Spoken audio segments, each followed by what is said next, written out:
Welcome to Moments in Leadership. I want to start by thanking my friend, fellow Marine, and former teammate, Tony Bergevin, for introducing me to today's guest. This is the first time Scott, Duncan, and I have ever spoken, and what unfolded was one of the more thought-provoking conversations I've recorded for this project. See, Scott Duncan's story is unique even before you get to the leadership lessons. Currently serving as the senior advisor to the Secretary of the Navy, Scott, call sign Sonny, enlisted in the Navy in 1999 and went through boot camp at Great Lakes and then completed Naval Nuclear Power Machinist Mates A School. He advanced to MM3 before separating from active duty to accept a Navy ROTC scholarship at Oregon State University. He graduated in 2004 with a degree in construction engineering management, then commissioned as a Navy ensign, and soon after completed an inter-service transfer to commission as a Marine Corps second lieutenant. He earned his wings as a naval aviator and then went on to attend the basic school as a winged aviator, which most people will see as very unusual. In 2008, he reported to Marine Fighter Attack Squadron 251, the Thunderbolts,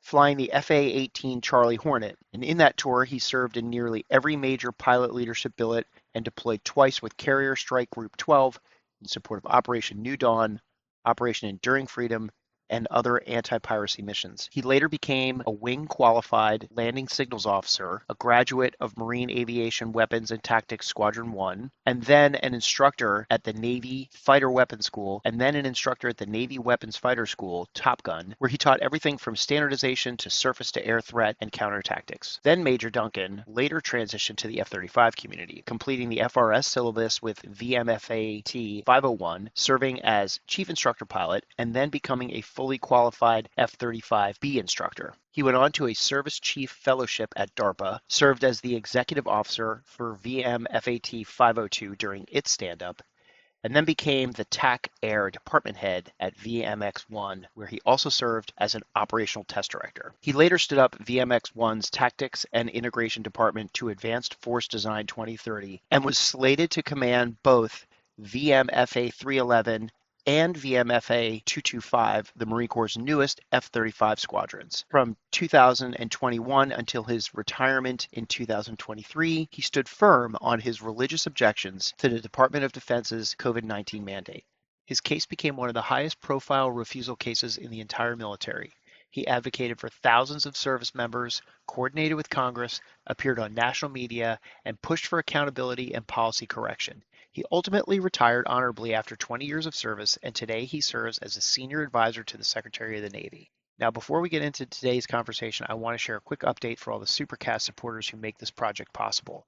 I've started creating short bonus episodes for every guest. These will be focused on leadership takeaways, behind-the-scene moments, and stories that will not appear in the main public episode.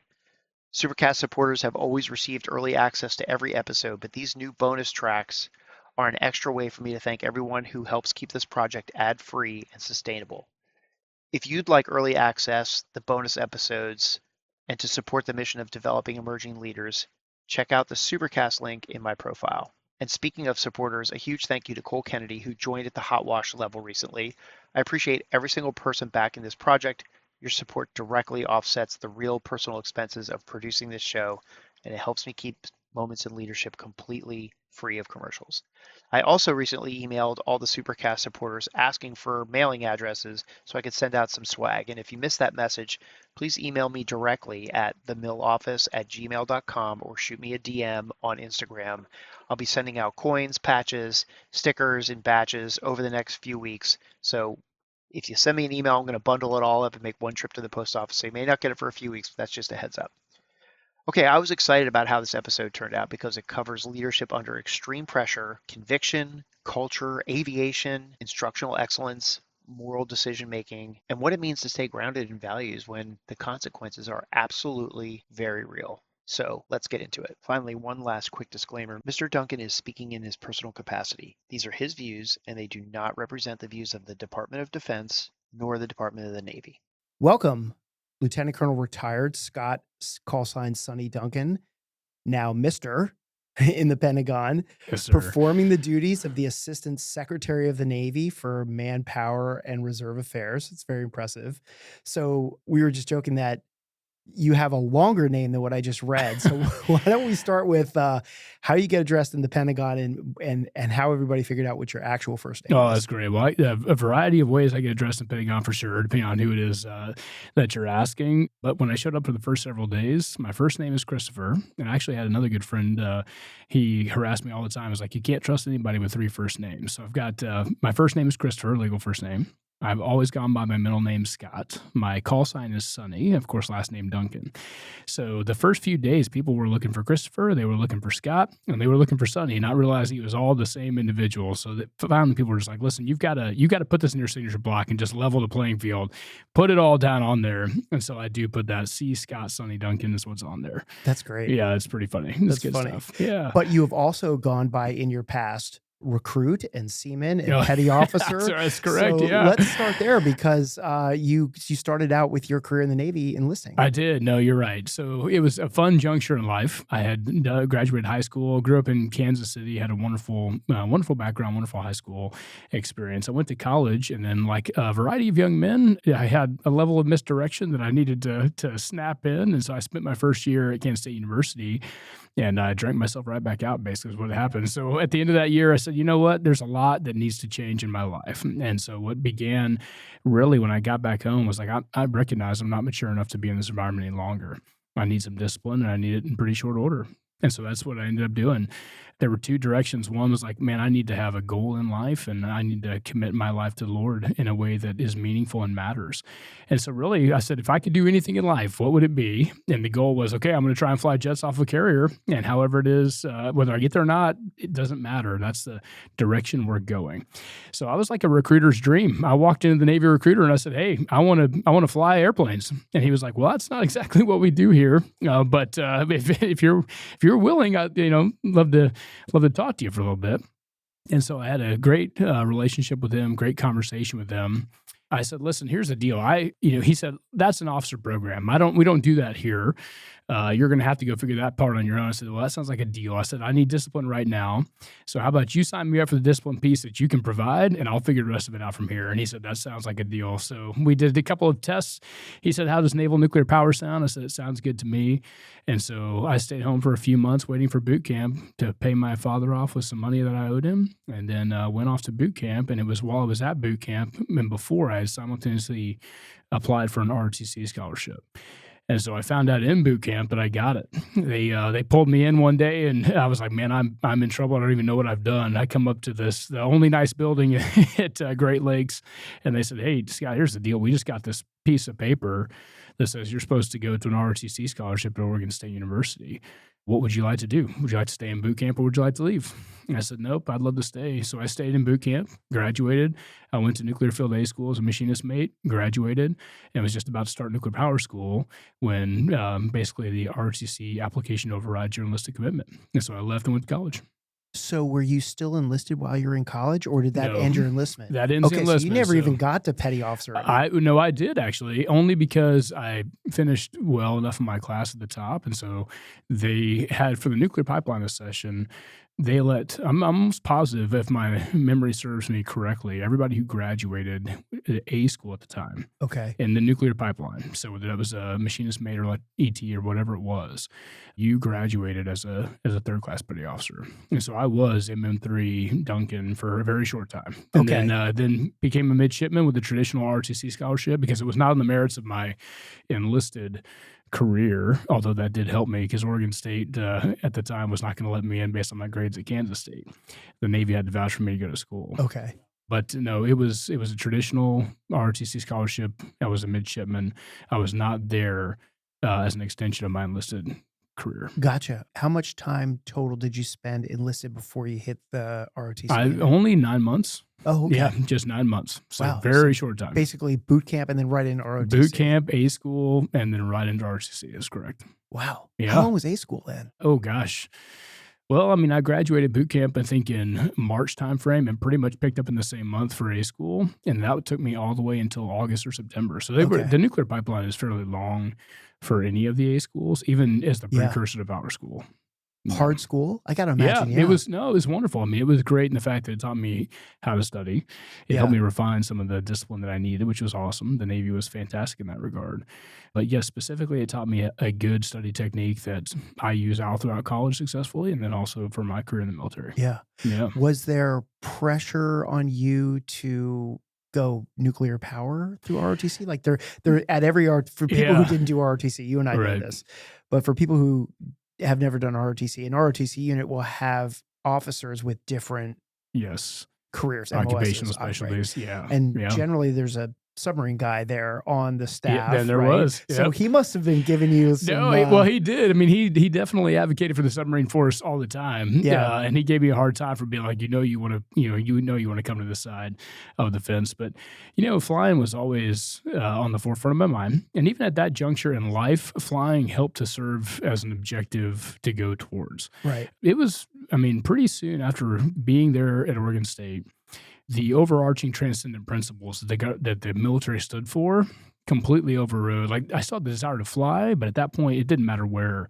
our career was going to go. We were there to serve. Okay. Yeah. So also what people don't understand too is that at Navy ROTC also has Marines in it too. It does, and I know for a fact, because I've got a story that I won't tell on this podcast, but or I won't take your time by telling my stories. But the Marine Corps has guaranteed flight contracts. It does. So if you wanted to be a pilot and you were already in NROTC, I'm curious, like, how did you not come to the dark side? Because, and we're going to get to this part in the story, how you eventually became a Marine, but it didn't happen in ROTC. No, it did not. That's a great question. So yes, I do believe there were flight contracts through ROTC at the time. For the Navy side of the house, you had to compete for them. So just like anything else, everything is a competition in a good way and in a healthy way. But I did not have a flight contract, didn't have a guarantee. There was, I want to say, 3 or 4 of us that left my graduating year from Oregon State with flight contracts. Okay. Yeah. Wow. Well, in the Marine Corps, if you want to get into that, I can jump right into our Marine Corps transition. I got one more ROTC question for you. So you never hung out with like the Semper Fi group? You never hung out with the guys that were going to be Marines? No, you know what's so funny? It was the first time, and this will be kind of a little bit of the precursor to the next question, but for the first time ever, we had exposure to the Marines. Again, I'm not coming from a military background. My grandfathers both served. They served in the Navy. That's the closest tie I have. But they were not. One of them was an enlisted sailor as a pharmaceutical individual. I think it's a pharmacist mate. Okay. But he didn't ever go to war, and it was a very brief part of his life. So it was not something that was so consequential that he spoke often of it. And then I had my other grandfather, who was a reserve Navy captain, actually. But he died before I was old enough to even realize this is the direction I was going, or even to participate in any of the stories he may or may not have had. It was really fun. He has, I have his medals at home, one of them being the Purple Heart. And his family, meaning my mother and his wife, my grandmother, they didn't even know the stories until going to reunions years later, where people would come up and share with them the story of what he had done on the deck of the USS St. Louis. So it was a pretty neat, there was, military history, military background was not something that was alive and vibrant in our life. Okay. So our first exposure to any military was me saying, I'm going to enlist and go down this path and try to figure it out. Right. But I did have the support of my family. And then our first exposure to the Marines specifically was at Oregon State University. Okay. Yeah. Okay. So now you're graduating, you get commissioned. Yes. Right. Ensign Duncan. That's correct. It is Ensign Duncan. And you head off to Pensacola. I do. Okay. Yes. Take me from there, because this is where the big change happens. No, this is a fun story. We go to Pensacola. It's wonderful. Again, like I told you before, our first exposure to the Marines was at Oregon State. I hung out with a wonderful group of guys. We still are connected very well, and we called ourselves Mare Nostrum. And so it was a really neat group of individuals. There were some Navy, there were some Marines, and those were the guys who were very, very committed, very motivated to do well in the naval service of Navy and Marines. And that was the first time where my wife and I, so we got married. It was my sophomore year of college at Oregon State. My wife, she had graduated as a nurse. And so we made the decision to actually stay there at Oregon State and to get married. That was our first exposure as a couple, really, to Marines. But it was kind of funny. My family's perspective of the Marine Corps was, well, Marines just go and die. That's all that they do in combat. Like, I don't know if this is the path you want to go down, especially because, you have different aspirations, things along those lines. But there was something different culturally about the Marines. And especially the folks who were there were committed to it in a way that is unique to the Marine Corps. and they are all about excellence at every level, at every stage. And if they're not there, they're going to work hard to get there. Mhm. And it was that culture that I appreciated. People were unabashedly desirous of that end state in all of life. And so I was actually so we were married at the time, my wife Jen and I broached the discussion with her and said, hey, what do you think about if I transitioned into the Marine Corps? This was in college. And she's like, you know what? I'm not on board with that. It's already hard enough that we're in the military. We're figuring all this out on our own. Right. And we said, you know what? And at the time too, we were Christians who committed our lives to the Lord, and said, you know what? We're going to pray about it. Our hearts are not on the same page on this. And this is not something we're going to push until the conditions are right, if they ever are. And so we spent 3 years praying about it. So now this takes us to Pensacola. I'm an ensign. Mhm. We're waiting there for it. You know, it ebbs and flows in flight school. They have people that are there, and then they have too many, and then they don't have enough, and they kind of, you know, it waxes and wanes as far as how many pilots they have, things of that nature. And so we're in a holding pool or a waiting pool for several months.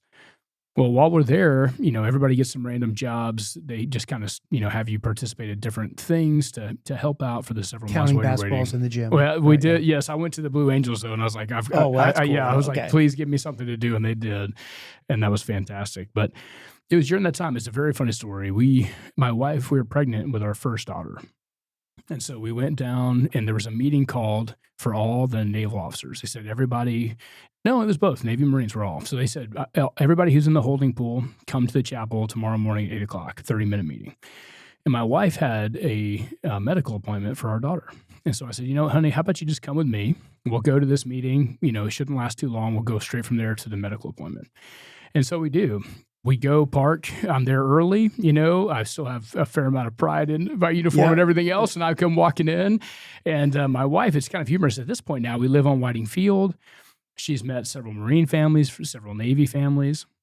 And we kind of chuckle because, you know, she sees Marines go in uniform. They look sharp. They're in on time. They're early.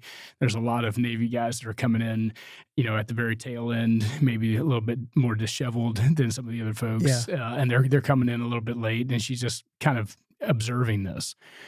And like I said, she has now had some exposure to Marines, Marine families. She starts to see a little bit of the difference as it's lived out in flight school.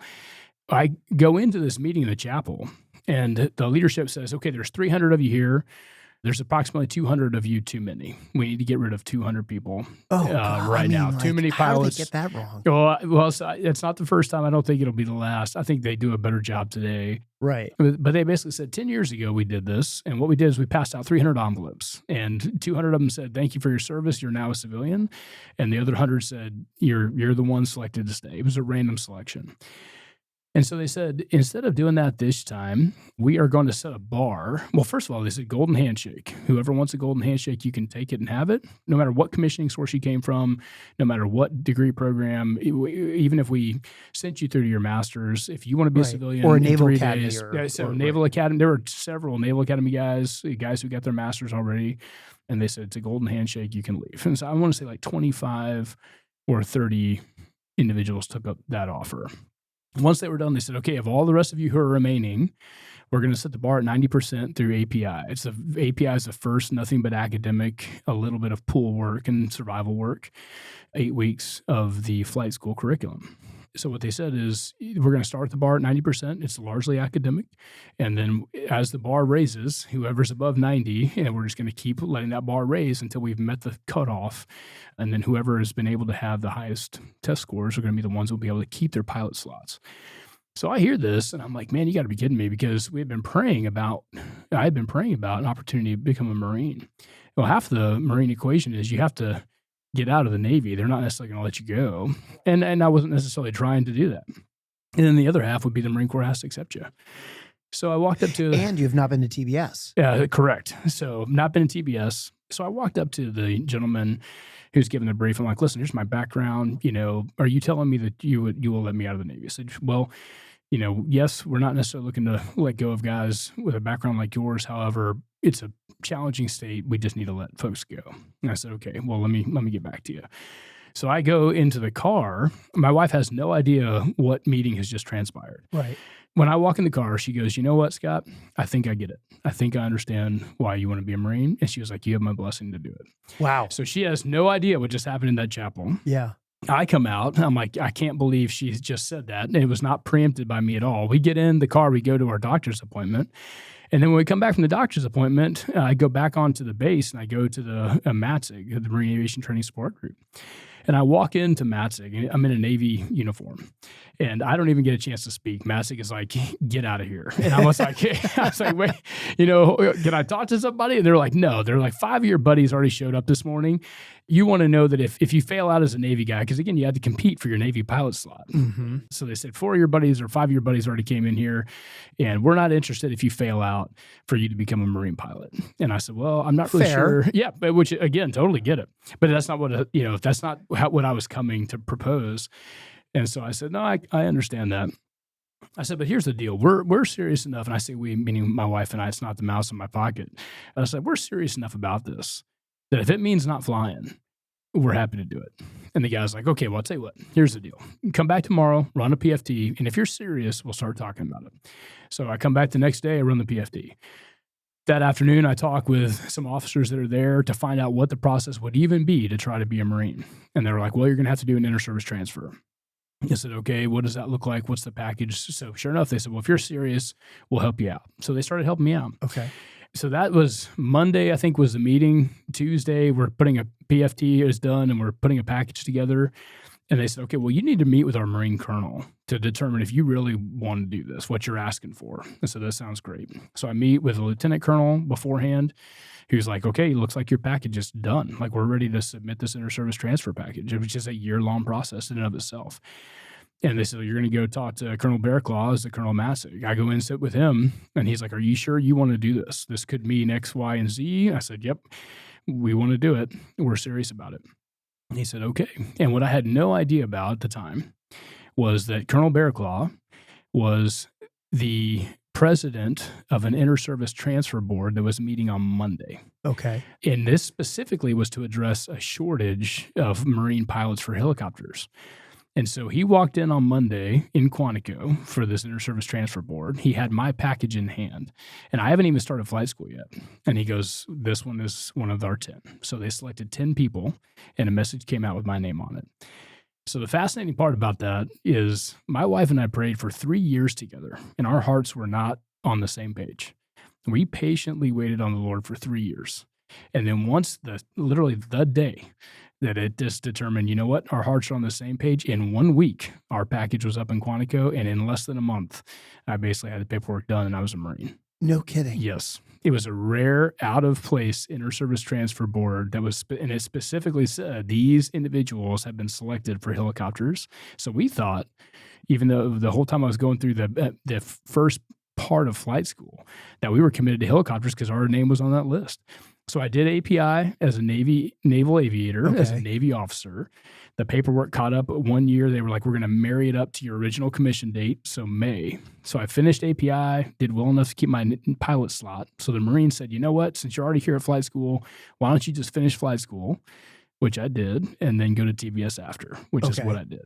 Wow. Yeah. All right. So what rank were you when you eventually made it to TBS? So At I was least a first lieutenant. I was a first lieutenant. Okay. I was a winged first and you lieutenant had your selected wings for jets. Yes, sir. Yeah. Second No flying way. F-18s. Yeah. Because I had finished all of primary with T-34s. Okay. And then in T-34s, that's when they said, listen, man, you're not obligated to fly helicopters here. We know what your paperwork said, but that was way in the past. Like if you're open to considering other things, and I was, then they were like, you're here, and your disposition is on the merit of your progress here. Right. And so we ended up selecting jets. And so I did advanced in Kingsville.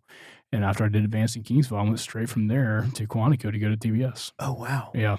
Okay, so you didn't fly the Goshawk. You flew the... No, I did fly the Goshawk. You did. Okay. I did, yeah. So you did that whole curriculum, went the out whole to El Centro curriculum. with a debt, That's the right. whole thing. That's it. And then got your wings, got That's hit with the right. fire extinguisher or whatever it is. There you go. They spray you with the That's hose right. or something, right? That's right. The spray down. You got it. Right. And then, hey, welcome to TBS. That's it. With everybody who doesn't know what the hell's going on. Yeah, well, I'm not sure I knew too much more than they did. However, it was an absolute blessing to be there. Again, just a little bit, only a little bit more time removed from the individuals that were there.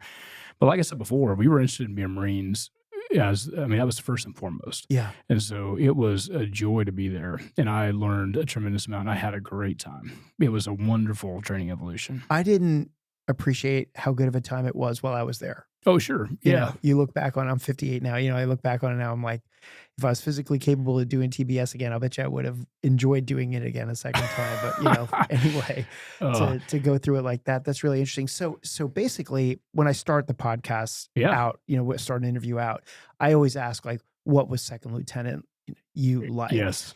But I don't know if that question is really applicable because you're basically just you.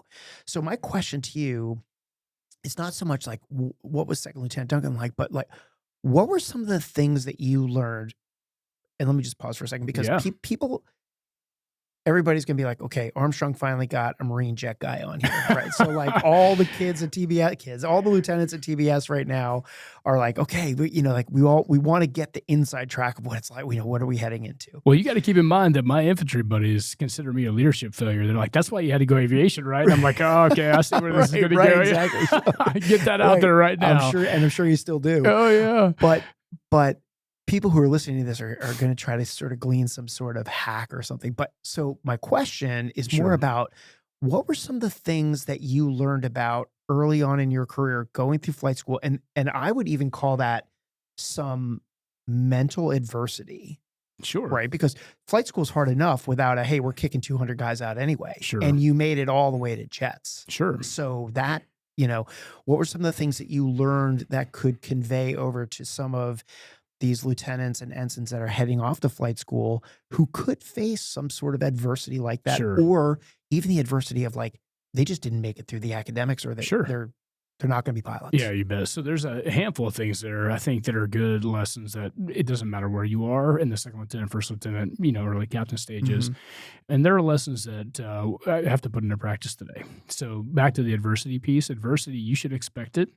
You should welcome it. It is a growing opportunity. And that could be an academic adversity. It could be physical adversity.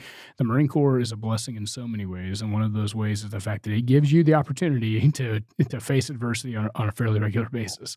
Once you come to understand its value, then you accept it in a different way. Right. That is one piece I would say. The other thing is whether you enjoy it or not is your choice. And so at the time where you're like, man, this is really hard, this is really challenging, it's worth recognizing and stopping there for a second. But it's also worth saying that, like, we chose to be here. This is an opportunity to serve. It is a challenge. It is hard. And to be honest with you, what the Marine Corps does a wonderful job, and even naval aviation as a whole, it's kind of funny that they actually take and you look at the individual that commits themselves to that, and you're like, man, these folks are fairly similar in life. Their outlook is similar in life. And I would say that when you take folks across the strata like that, and you look at the way they approach life, they're going to do it in the terms like I said before. Like it is my choice to be here. I wanted to be here. This is an opportunity to serve, and really, I welcome the challenge. If it was not challenging, a good number of those folks would not want to be there. But the other thing I would say that is incredibly helpful, no matter what, and this somewhat leads into my leadership philosophy, is you're not there as an individual. You are there in the sense that it's always a competition. Every stage is a competition. From a flight school perspective, though, you don't look at it in that way. In other words, there's not really a way for you to, like, you are studying as a team. You are working together as a team. You're in simulators together as a team. And so you're doing whatever you can to make sure that you are firing on all cylinders in a state of excellence, but also, too, that you are driving others to that same goal. And so in the course of that, yes, people will individually break out, and then there will be a bifurcation with respect to how you broke in your class, and then choices will be made in that regard. And so you always want to be in the best position you can be to make a decision if the decision is offered to you. And that comes in flight school in terms of selection. But at the end of the day, if you are there as a team player to get everybody to the highest level they can possibly be, that is going to be a leadership lesson for you as an individual in flight school, or as a participant in a class of flight school, or anywhere else you find yourself in the military and in life. Did you already know what squadron you were going to go to? No, you still had to go to, they don't call it the RAG anymore, but you know what I mean? Yes, they did. Yeah. So so when I left flight school at Kingsville as a winged aviator, I knew that I was going F-18s, and I knew that I was going to VFA 106, which was the, like you said, what used to be the RAG, Right. is now the FRS, the Fleet Right. Replacement Squadron. Yes, sir, you got it. So I Okay. knew that I was doing those pieces. The only top off that I did in between was go to SEER school. So I did TBS, went to SEER school. I mean, it was a 6-month camping trip and then a 2-week vacation, and then I went to go fly Hornets. Where'd you do SEER school? Up in Maine? No, in California. Okay, what time of the year? It was middle of summer. Okay. Yeah, because I basically started. We were a Bravo company for TBS, so basically extended all through the winter, and then graduated in the late spring, early summer, and then I went right to SEER school. In fact, the timeline was so tight based on my start date at VFA 106. There used to be an opportunity for guys to go to OIC, or IOC. Sorry. Yeah, sure. And we begged to go, and they were like, "There's a waiting list already. We used to let pilots do it if it worked out, but they're asking for you at VFA 106 on this date. We don't have time to get you to IOC and to graduate." It would have been a neat opportunity, but I didn't get a chance to do it. I know what your answer is going to be to this question, but I'm going to ask it anyway. How hard was it to take TBS seriously when you were already a winged aviator, right? Because like when you're a flight contract at TBS, right, you still have flight school to go to, right? But now you're winged. I mean, you're a naval aviator. Sure.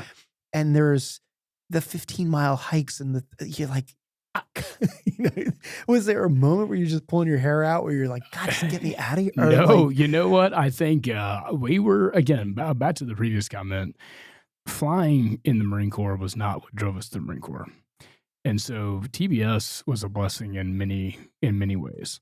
And so I did not have to go back through OCS as an example. I think they looked to and they're like, well, he did a mini buds cruise in college. He did these other things. He's fine. There was not a discussion about do we go that far back, or at least there was not a discussion that stuck. But for TBS, I mean, there was never a time where I was not grateful to have that opportunity. I also knew from a flying perspective, it was going to be many years. Now, my perfect golden track at that time was I want to fly for a tour. I want to do a fact tour. I want to come right back and fly again. And then really the rest of it was a fog. Right. So I really looked at the opportunity to be there and do those things. I mean, I wanted to take the opportunity to be, anytime there was a chance to carry a radio, I would do it. Chance to carry the SAW, I would carry it. I wanted to make sure that they knew that aviators are not all about aviation. Right. We are 100% here to support the Marine infantry.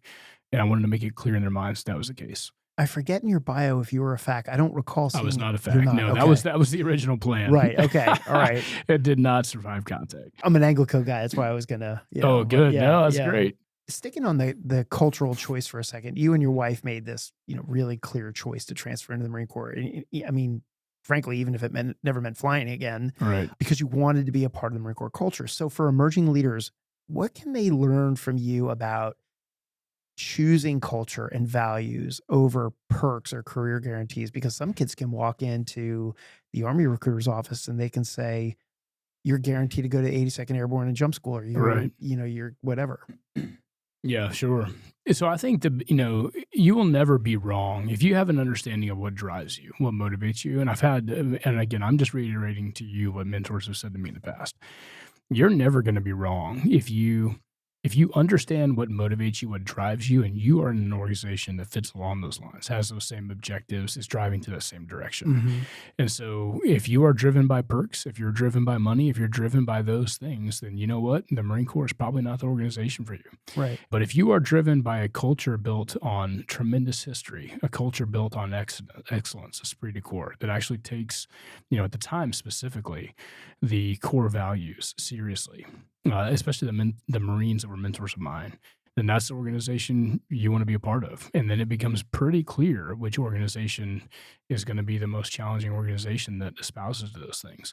And I think for us personally, I would ask an individual, if you're looking for a challenge that is well beyond yourself, and again, I'm going to apply all of my answers in the context of a Christian worldview. But if you're looking for something that is outside of yourself, transcendent beyond yourself, you are going to be challenged in a way that you're not going to get every resource that you need, all the support that you need. You're never going to be in a position where you're comfortable in that way. Right. And so if you see the value of hard things, hard work, hardship, well, then the Marine Corps is an organization for you. And I personally have always been one. I will have to, out of fairness, I am obnoxiously optimistic. So that's a good thing, but it's also it's not a good thing at times. And so if you understand that environment, then the Marine Corps will give you opportunity after opportunity to thrive in that environment. Yeah. I think one of the things I'm dying to ask you about is going through flight school, going through all your jet training and everything. There must have been some incredibly scary moments. Did you have to land on the carrier when you were in the Goshawk? Yes, sir, you do. Yeah, at the time, everybody had to. Right. Yep. I don't think they do that anymore. I think there may be some breakouts depending on your type model series where they don't make you do that anymore. There was a time when they did not require every Marine aviator to do it. Okay. I don't know where they fall today, but yes, at the time when I went through, everybody who was in T-45s all had to go to the carrier. How did you overcome that fear? Because there had to be. Sure. You just can't sit across me and say I wasn't scared because I won't believe you. But I know the generic answer is going to be simulator training and then the airfield simulated, the carrier painted on the ground, whatever they call that. Yeah, field carrier landing practice. Right. You got it. And you're doing all of that. Yes. But then sooner or later, you're looking at the tail end of the carrier and you're putting that thing on the deck. Sure. So how, and I want you to tell me this story, if you don't mind, of it, but equate it to advice for that young lieutenant or ensign that's getting ready to, strap on their G suit and go out and hit that carrier for the first time. No, that's a great question. If you're willing to entertain, maybe fast forward just a hair. And the reason why I say that is there's a story that highlights this very well. Okay. And like you said, you kind of already know how I'm going to answer this question. Let me put a little teeth to it. Mm-hmm. When I flew Hornets for the first time at VFA 106, so in the Goshawk, you only go during the daytime. Okay. So you get led out there as a four ship with a landing signal officer. So there's one instructor, 3 students on his wing, and you have 10 passes during the day. And if you do well enough, you graduate. If you don't do well enough, then you don't pass that stage. But it's all during the daytime. It's very easy sea states. They do a great job of sanitizing the environment as much as they possibly can. So fast forward to F-18s, and now it's daytime and nighttime. Right. So I go out there during the daytime, and they're like, hey, there's an extra slot for somebody to come with these Category 3 pilots. These guys are all fleet pilots that have done like a Pentagon tour, and they're coming back. So they've got tons of experience, tons of boat experience. And they're like, hey, Scott, we're going to have you. Just a little rusty. Well, yeah, exactly. Yeah. Well, and they come back for a curriculum, and the curriculum is very abbreviated, but one of the things I had to do is get carrier refreshed. And so we're all back out there, and they're like, Scott, go out with those guys. Well, the left and right lateral limits for a Category 3 individual, as opposed to the first time in a Hornet, is quite a bit wider. So I find myself out there during the daytime with these guys having a great time, but it is much sportier than what I should have gotten as a Category 1. And you're in a single seat F-18. That's correct. Yeah. So and as Marines, we never take 2-seat jets to the boat. So, but regardless, when you're doing carrier quals for real, you don't have anybody in the back. That's true of T-45s, and that's also true in F-18s. Huh. So the reason why I say that is so you do all your daytime traps over the course of a day or two, and then you have a series of night traps. It's the first time you've ever done night carrier qualifications at all. And I'm back behind the Theodore Roosevelt. It's in the middle of the night. There's storms all around. And all of a sudden, bam, this lightning hits. And I can't see anything. I can't see or hear anything for a brief second. I'm like, my goodness, that was a very bright flash of lightning. What happened? I looked down, and as my night vision's slowly returning, and I'm on the Case 3 approach about to tip over for final. Okay. And I got struck by lightning. The jet got struck by lightning. So I look down, and all of my displays are gone. They're not there. Like, they're all fried out. And so it's the middle of the night. It's behind the carrier. And I remember thinking, and I even told Battles is the landing signal officer there helping to wave on. Now, at nighttime, you're talking to each other as opposed to daytime, where it's all calm out for the most part. And the discussion very quickly is like, okay, I'm cycling. The only immediate action item you can really do is to cycle your displays. Really just kind of take a look and, hey, I can communicate. Okay, that's good. The jet's flying. That's good. Right. And so anyway, I'm about to tip over, and I thought, you know what? This is fine. And my heads-up display, which is a primary navigation instrument for the F-18, was gone completely, and I couldn't recover it. So, but you know what? We train for this in the simulator. You can bring that display up on one of your DDIs. And so I thought, you know what? I can do this. I can handle this. And so I told paddles, like, if I don't have a HUD, I'll be a no HUD approach. And they were like, hey, man, we're pretty sure you just got struck by lightning. We're going to have you go back to the beach. And so they did. Okay. But my point in that story was, at the time, getting struck by lightning at night, first time behind the ship at night. And the quality of training is so good. And you do it so often, and you rehearse it so much, and you get the feedback loop of what you've done well and what you need to improve. Mhm. It was so good that behind the ship at night, even in that time, I was not scared. And so I will have to say that is, I mean, all of carrier life is hinged on that very thing. It is a very open culture. It is a culture that does not pull any punches, in other words, or hold punches back in the debrief. So you get very brutal feedback of what you're doing well and what you're not doing well. But it is so good and so exhaustive that I recognize, like, man, I don't have anything to be afraid of. I've done this. I've practiced it. I've done it so much. I'm confident that I can do it now.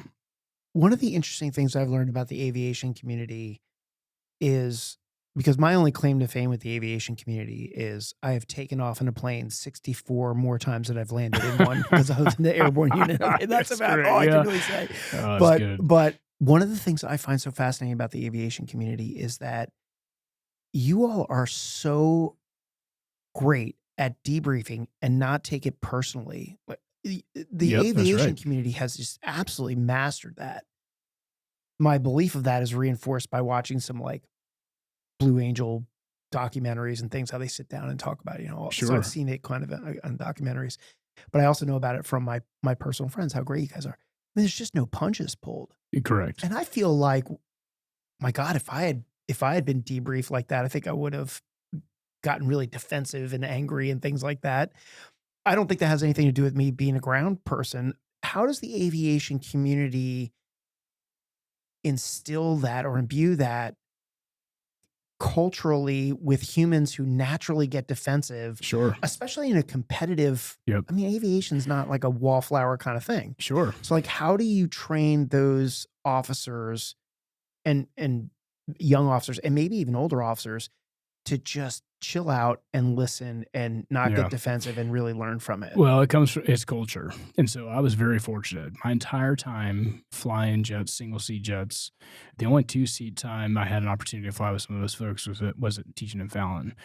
It is all about culture. So just like anything else, if the culture understands the value of that and appreciates it and learns from it and builds, then it will get promoted and it will be executed. So I was very fortunate in the fact that I had a wonderful training officer. My very first training officer, Crash Thomas. He not beat in a bad way, but he beat that into us. We saw the value of being the best we could possibly be. When you show up to a unit with a good culture, you want to be there and you want to do well. You want to participate. You want to be a team member. And so for me, it was very much that is the environment that you're in. That's the expectation. And it was so regularly practiced that it became an art. And that's really what it came down to. And that's one of the key distinctions of what we teach out at Fallon from an instructor standpoint, is there's as much technical component to it as art and communication. So for us, even like you mentioned, in every debrief, we go by call signs. That's part of the reason why we have it. And not even personal call sign, but flight call sign, so that you can identify when this individual did these things well, this individual did these things not well. We're going to learn from it immediately, correct it, talk about the corrected behavior, and then we're going to move past it. Okay. And that was the expectation.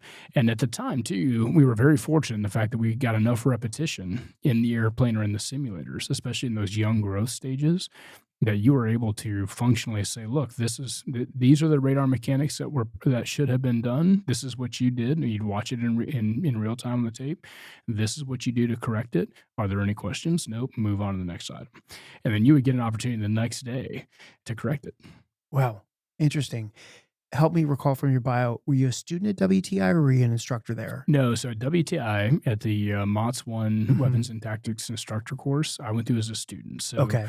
Yeah. And then you were instructor, Top Gun. Yes. And student first. And then, so the progression went, and I'll walk you through that. That's a great question. So I was in my first fleet squadron. So graduated from VFA 106. I was fortunate enough to go to VMFA 251, the Thunderbolts in Beaufort. Yeah. We flew F-18 Charlies. We're a boat squadron. So the USS Enterprise, Carrier Strike Group 1, our crews slid to the right. And so I was there for a couple of years. And in that sliding right, I had an opportunity to go to Top Gun as a student. And so I went there as a student and had a wonderful experience. I was fortunate enough to get asked to come back and teach. So when I got back to my squadron, though, I still had 3 years left because I was getting extended for the deployment. So I went back to my squadron. I did a workup and a deployment, a surge in between, where we took a bunch of guys off the rolls, put new guys on, got them all worked up, did a second deployment. And a lot of that was because of the life of the carrier. And then when I came back from that deployment, I went to WT as a student before going out to Fallon to teach. And then you were also a landing signal officer. I was, yes, sir. And is a landing signal officer a billet on the carrier that is non-flying, or is it a collateral duty? Or with your LSO, you're not in a squadron. Well, no, you are in a squadron. Actually, it's really neat. The squadrons, normally the Navy breaks them out. So you either have a track for the Navy. This is not always the case, but you can either become a landing signal officer and then kind of go down that career track, or you can become a weapons school instructor and go down that career path. Okay. The Marines are fortunate in the fact that you sometimes get to do both. And I was very fortunate that I did. So you have to have a level of credibility, obviously. And, we'll talk about this in the context of Fallon later, but you have to be the humble, approachable, and credible. And if you have any one of those three off kilter, you're not going to be a very effective teacher. So part of an LSO is, one, you have to have the technical ability to do it. You've got to practice what you preach behind the boat. Okay. And you got to do well enough to show folks this is how you're supposed to do it. Meaning you need to be able to land the plane really well. That's what you mean by that? Okay. Yeah, because you're responsible, and this is really neat. You become responsible for your squadron's workup on the boat and then your conduct on the boat. Okay. And we're talking about something that is largely administrative. But as you can imagine, that's one of the most intense administrative parts of a flight that ever was. I mean, you're going to go out to a combat mission. For us, we'd fly and support OEF. We'd come back. And sometimes it could be anywhere from 5 hours to 8 hours if you got extended in theater. And some of the hardest flying you're going to do is right at the very tail end to get back on the boat. So you have to be credible in the sense that you fly well, but you also have to be humble in the fact that you can receive correction as well. Okay. In addition to that, you have got to be approachable. There is a personal component as an LSO where you go up and you tell somebody how they've done every time that they come and land. And so if you do that, and you're just like anything else, no one's going to listen to you if you're not there to be a part of their team. In fact, one of the most satisfying missions we ever had was as an LSO. I was on the back of the ship at night with my LSO team. So on the first deployment, I was there just as a squadron paddles, and paddles is what we refer to because back in the history of the day, they used to actually physically have paddles. And then on the second cruise, I was fortunate enough to get a wing qualification. I had a team of LSOs, and the team, there would be each squadron had 2 or 3 LSOs in the squadron. Okay. When it was your day to wave is what we called it. Again, all throwback to history in the original LSO Bug Roach days, you would not fly that day. So it was every 4th day as a landing signal officer. So you did not necessarily have the same amount of flight time as everybody, but you got a wonderful opportunity that a lot of folks don't get a chance to do. Yeah. So as an LSO, we're back behind the ship at night. And everybody, there's a term called night in the barrel, and people talk about it often where you're just, you're in your head. Maybe you had a bad mission. Maybe the airplanes are acting up, and whatever it is, it's just, you've got to overcome this kind of what you talked about, overcoming adversity. Sometimes that adversity is in your own head. Right. Sounds like me on the golf course, but continue. See, it's exactly right. It's the exact same. Golfing and carrier aviation, very close, very similar pursuits. Right. Enjoying Moments in Leadership? Help the project get more guests and reach more listeners by leaving a 5-star rating and a quick review on Apple Podcasts or Spotify. It literally takes like 5 or 10 seconds to do it, and the reviews really help me to continue bringing in inspiring stories from senior military leaders. Additionally, when these guests see that it's popular or hear about it around their commands, it helps me get them on as guests as well, so thanks. Imagine that applies to, I would imagine it's more catastrophic in the aviation community. But a lot of communities probably deal with that, a loss of somebody. It could be an infantry unit or, I was in the artillery community when we had a tube explode out at Fort Bragg, North Carolina, and it was a fuse problem. But everybody, you could just see the Marines were scared to shoot again the next time. Yep, I think, but that's great advice, and that's great context for young leaders to hear you talk about. Well, I think to your point, though, the worst thing you can do is be behind the controls of an airplane and be scared. Yeah. Same thing with those other officers. Like you will invoke more of a problem if you do not have a level of confidence to operate that machine. Yeah. In fact, to be honest with you, I remember reconciling very early on. This may be a nugget for young individuals. I remember being like, listen, I'm going to give my best effort in flight school, everything I fly. But at the end of the day, if I'm not good enough, I hope somebody has the courage to tell me that is the case. Because the worst thing you can do is be someone who is not meeting the bar. And you put not only your life in danger, you're lucky if it's only your life, you're putting a lot of other people's life at risk. Yeah. And so I would hope that leadership would have really the courage to say, you know what, this is not best suited for you or anybody else, and you need to move on. And so with that, it was like, you know what, I'm going to give it my all. I am only responsible for that, day-to-day interaction of giving it my best. The outcomes are not in my hands, and I'll let that go.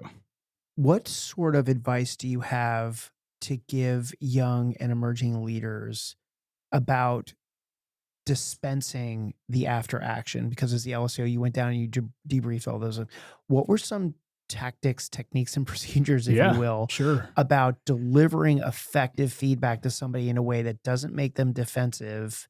Because I think a lot of people who don't do that naturally and are going to be put into a situation where they do have to do it, specifically the aviation community, but anywhere. Yeah. What did you learn from that time that could be valuable for somebody else to hear? No, you bet. I think so. We used regularly. I'm going to use or express to you something that was very well written by a Top Gun instructor back in the day. And he wrote an article, and I think it was titled this, but he absolutely fleshed out the 3 pillars, kind of like we talked about. You have to be humble, you have to be approachable, and you have to be credible. And that is the way you can communicate to other individuals, and specifically in those environments. So in Fallon or as an LSO or anywhere else, you identify without emotion the objective reality of what just happened. So in other words, this is what we did, this is what should have happened, this is how you correct it, and we're going to move on from there. And so you always kind of take that approach. You're also, when you've been around aviation for a while, you've made virtually every mistake you can possibly make. So when somebody does something, you're like, you know what, I've been there, I've done that before. So as long as you can truly connect on that fundamental level, if you can communicate, and this is again back to kind of the heart of leadership, if you can ensure that that person realizes you are there for their best interest, you are there to make them the best you can possibly make them. That's the whole thing you're doing at Top Gun, is you are making those folks the best they can possibly be, because the intent is they're going to leave from there and they're going to go teach. And so everything you do is with that individual in mind. And once they capture that and realize that, and if you do that effectively, then they realize you are a mentor on their team. You're an instructor. Yes, you have to make evaluations, but you are there to make that person succeed. And for me as an instructor, I am as vested in your success as you are. And as long as you can communicate that with a level of empathy, compassion, listen to what they're saying. And then, to be honest with you, you need to be able to correct. Not every individual is the same. They don't receive information the same. And I think that you, as an instructor, to be effective, you need to model and or meter how it is you treat individuals based on how they receive the information in order to be effective. Yeah. I want to talk about your time instructing at Top Gun. That's Fallon? Yes, Fallon, Nevada is where, Okay. Yeah. Is that the same place as Lemoore? No. No, Lemoore is different. So Naval Air Station, Lemoore, California is just south. That is a master jet base now. Okay. But it is a different, Naval Air Station Fallon is in Nevada, just a little bit further north. Okay. What's at Fallon? So Fallon has, naval aviation, it houses weapons schools. Okay. So there are lots of them. In other There's words, no every resident airframe squadron there. No, I don't think there is any. I don't think the only folks who are there is one reserve squadron. Okay. And I believe that they are still there. And that reserve squadron supports the fleet as adversaries, also on occasion supports the Top Gun class. But we have, Top Gun NAWDC owned airplanes to use in the conduct of the course, but we would bring from the fleet, they would donate airplanes with their students. Okay. So we never had, and so that's just the Top Gun piece. There's another strike component where we were there as a workup as an air wing. So they're the ones who give you the blessing to say, yes, this air wing came and did these air wing evolutions and got graded, and they have been successful enough to say, yes, you are prepared for combat. I'm familiar with that because as an Anglico guy, I went out to Fallon to do the close air support stuff. So I remember the carrier strike wings there, I guess, fleeting up to go out. That's right. Doing their qualifications. That's right. Yeah.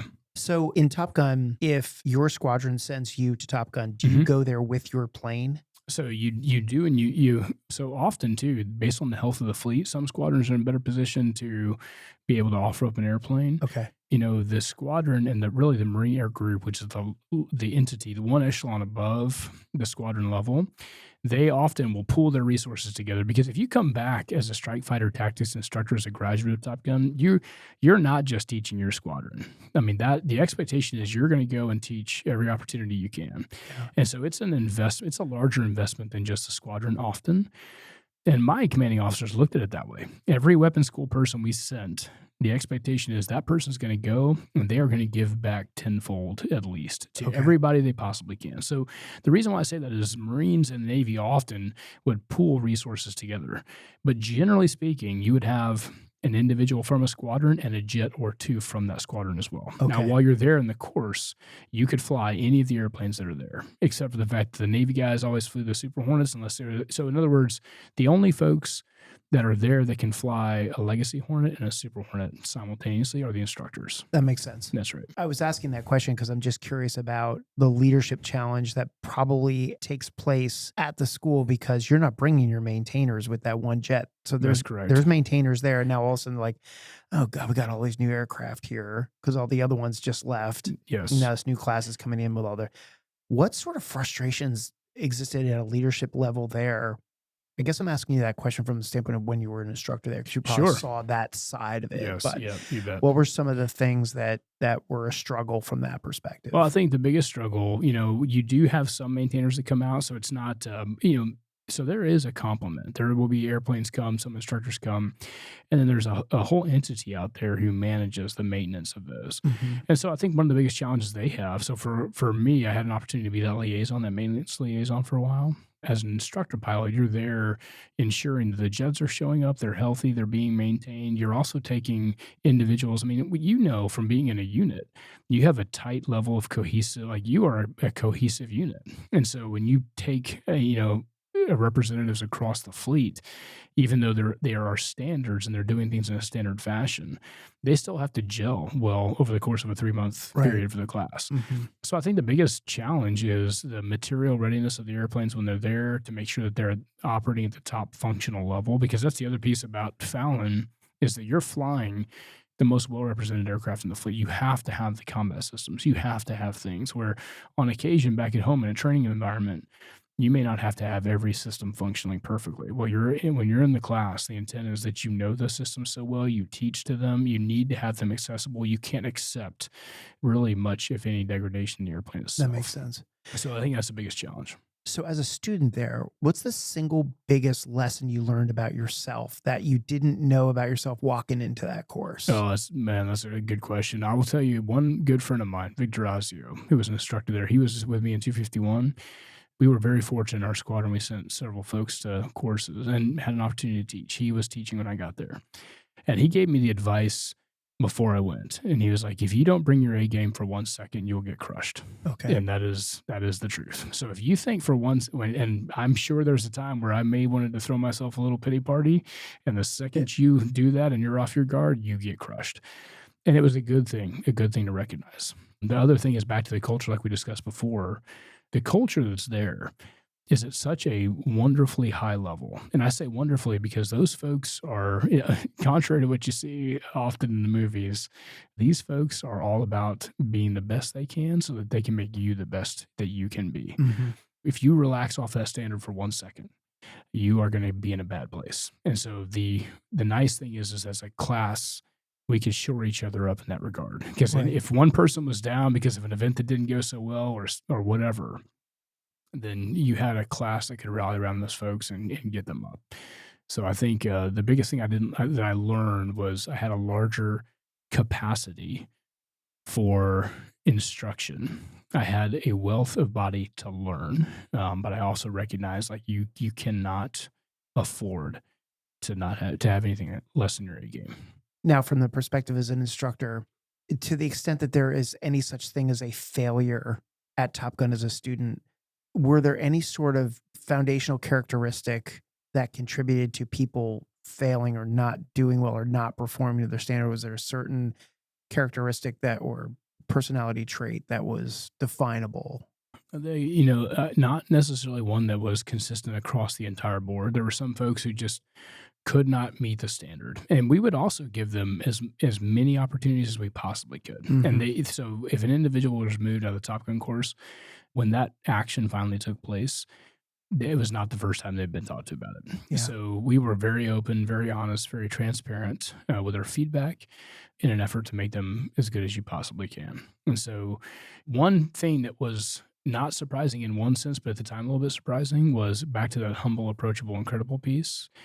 A lot of the folks who get to those stages in their career development, they've done very well. In other words, especially as a pilot, generally speaking, to be selected to go there, you've had to have done very well. Right. It is very, and I learned this about myself too, going there. It is very humbling to show up in those doors, especially as a student, where you realize, holy cow, you may have done very well in your squadron, you may have done very well in your mag. A lot of people probably thought very highly of themselves. You get leveled in a different way there. And it just rebaselines in a good way. Yeah. And if you're a humble individual, then it's wonderful. But back to the intent is for you to graduate from the institution of Top Gun and be able to go teach and again, teach for real combat effectiveness.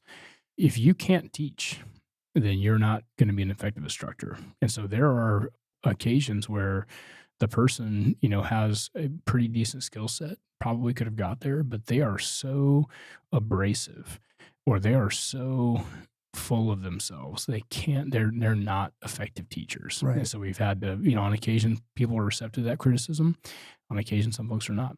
And Right. generally it would begin to manifest itself where, hey, you know what? The standards are not being met either. You were on track to command an F-35 squadron, and then the COVID vaccine mandate came down. So for emerging leaders, what can they learn from how you weighed your convictions against your career, your family, and your financial stability? And can you use that question as a segue into telling the story about where we are now in your career track with COVID coming in and you being selected for squadron command? Sure.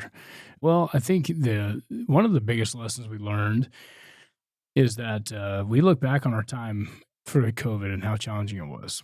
And often God does this where what is a huge gift comes shrouded as a trial. And so that was certainly the way it was presented to us, and one of the most challenging, in fact, arguably the most challenging challenge we've encountered as a family.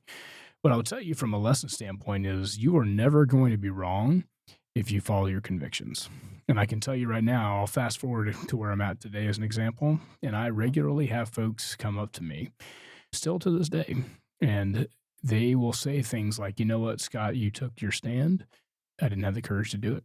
And I deal with that looking at myself in the mirror every day. And I'm not coming at them. I can come at them with a heart of humility, a level of empathy, and a desire to serve them. So it's not standing judgment over that individual as much as recognizing I know what it's like to do that. I know what it's like to compromise. And so you will never be wrong by not doing that. When you weigh the other things that you talked about, career progression, financial situation, all that kind of thing, it is very easy to begin to fashion what is right and wrong based on the outcomes. And I think the biggest lesson to learn there is that is not the driver. That is not the input for the determination of what is right and wrong. Fundamentally, what COVID was about for us was truth versus lies. That is fundamentally what it was about. That is what we argued, and I'm more than happy to talk about the method with which we approached that and why I think it was to some degree successful, not only in what we pushed back on, but also how we retain relationships and things of that nature. But you cannot determine what is right and wrong based on what may or may not happen to you. And in fact, I would go so far as to say, look, if you just like again, I told you at the very beginning, I'll view all of life through this Christian worldview. My responsibility is to be obedient one day at a time. And in reality, that's about all I can handle. So one day at a time. The outcomes are not up to me. In the same way, I guarantee Daniel didn't want to go into the lion's den. He did. And God's glory came as a result of it. So much more than had he bypassed that trial altogether. So if you focus on what is right, what is the right thing to do, and you do that, the rest of it is up to God, and let those chips fall where they may. And from a family perspective, that's exactly how we walked it. We did not know the outcome. I mean, at the very beginning of it, we came to our leadership about 6 months before the mandate came. And we said, listen, We are seeing the track that this is on. And who's we? We is still my family, my Okay, wife and okay. I. Now, at the time, too, we started to begin to build a larger network of folks who were who had the same conviction or a similar conviction. That's one of the challenges we can certainly talk about later, is how that actually fleshed out. Okay. But, about 6 months before the mandate came, we met with leadership. I did, actually, as an individual. I should make the distinction.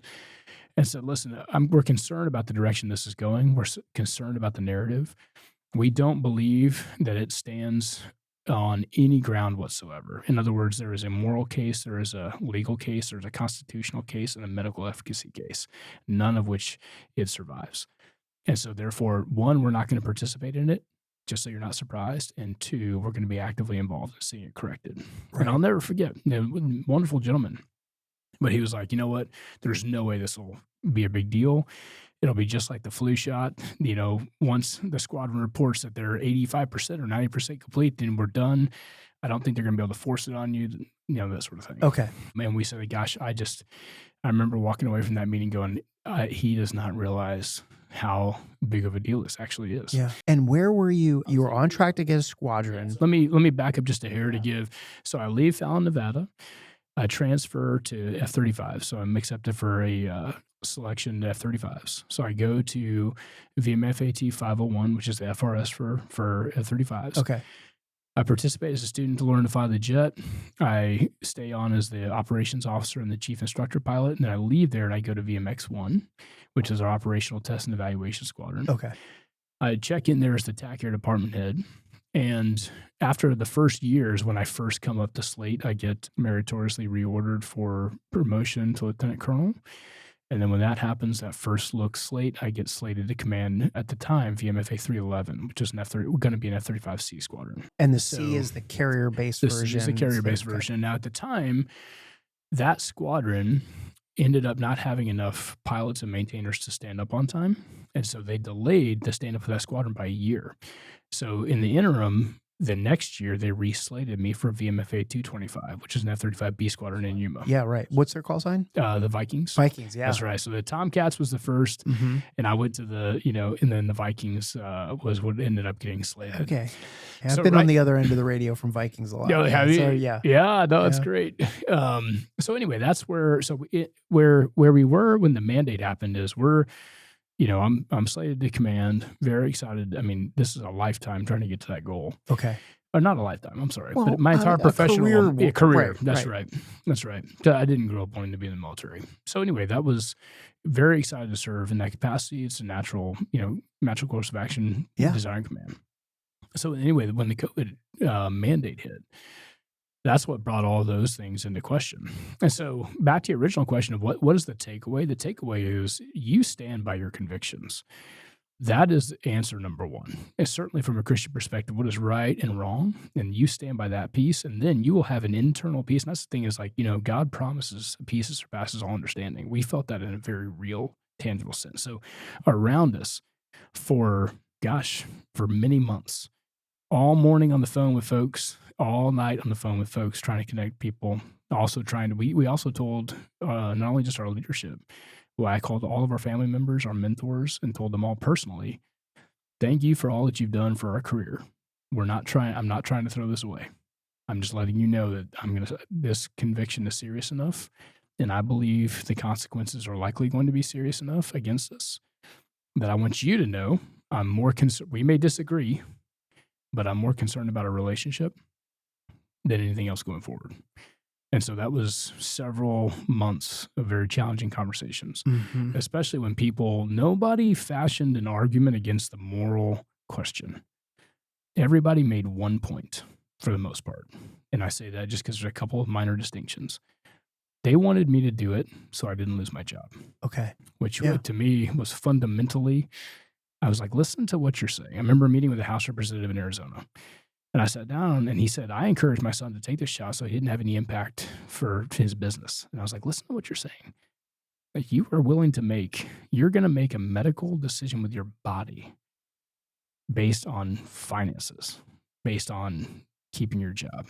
And so, again, not to say that that's not a sound argument or consideration, especially as you're the breadwinner, Uh-huh. but I was like, that is fundamentally wrong, in my opinion. And so, therefore, we were going to be active. And he looked at me, he's like, that's the problem, isn't it? It's like, I think that's the problem. That's right. I mean, when you think about it, the thing that makes the service so much different than civilian world is that the civilian world, you're truly an at-will employee Right. every single day of your life, and you can make career decisions all you want to, and you don't generally today, you don't have a pension hanging over your head Sure. like we did. And you get to that, you've got 17 years in, what are you doing?